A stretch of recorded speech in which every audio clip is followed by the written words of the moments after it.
What would you do if suddenly you had to pilot a plane? It was Memorial Day, a few weeks after my junior year of high school. My dad had invited my brother and I over a week or so prior to visit and for a surprise. While we may look fairly similar, the men of my family have never gotten along the greatest. However, the bribe of a surprise, planned well ahead of time, was too much for either myself or my brother to resist. So when my brother's car arrived to my dad's house, late as usual, we met and with barely a word, jumped into my dad's truck. Along the way, my dad refused to answer any questions, instead keeping his signature goofy grin plastered across his face. As we pulled onto the road to the airport, my brother and I looked at each other with matching looks of confusion and concern. After a stop by the main terminal, a building the size of a small shack, we headed towards the hangars. As we approached the aluminum-sided hangars, one of the large doors slid open, and a man that can only be described as interesting walked out to greet us, and behind him, we beheld a plane. The plane was small, not tiny, but not large by any means, with an outer skin made of aluminum and an engine resembling a lawnmower's. The craft in front of us wasn't exactly awe-inspiring by any means.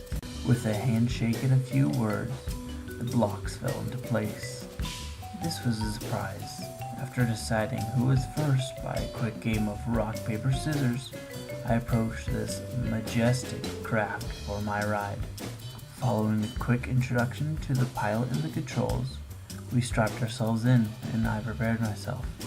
With a long-standing fear of heights and a tendency to not trust flimsy objects powered by small motors and dreams, this promised to be an adventure. With my eyes clenched shut, a whirring noise, followed by a rumble, announced our departure from the beginning of the runway. A lurching sensation in my stomach made sure I knew we were in the air a few moments later. The longer we flew, the more my confidence rose, and I found myself not only looking across the beautiful vista of the ground near the horizon, but also straight downwards. With the wind buffeting my head, a grin stole across my face.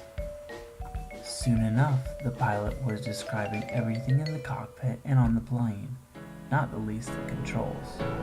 He instructed me to take hold of the joystick so I could feel the movement and the vibration from the plane.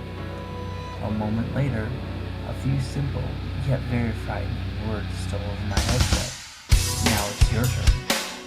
As the pilot let go of the controls, he guided me by voice, instructing me to the basics, up and down, left and right. And soon he told me to do something I've never thought I would want to do. He wanted me to stall the plane, or to make it stop mid-air by pointing the nose directly upwards. As my levels of apprehension rose to 60, he very carefully instructed me to pull back the joystick. As I did this reluctantly, I could feel my stomach rise to my throat as the joystick changed. Just as suddenly, I felt the airplane move power as it struggled upwards. With a final shudder, it lurched sideways and backwards. As our plane flipped over, the pilot took hold of the controls, and just as we realized it flipped our plane backwards, it evened it out. The sickening feeling in my throat was gone, replaced with a feeling of satisfaction and joy of being alive. I knew that I'd taken the controls of this plane, and I'd done well. Everywhere. Running for your life from Shia LaBeouf. He's brandishing a knife. It's Shia LaBeouf.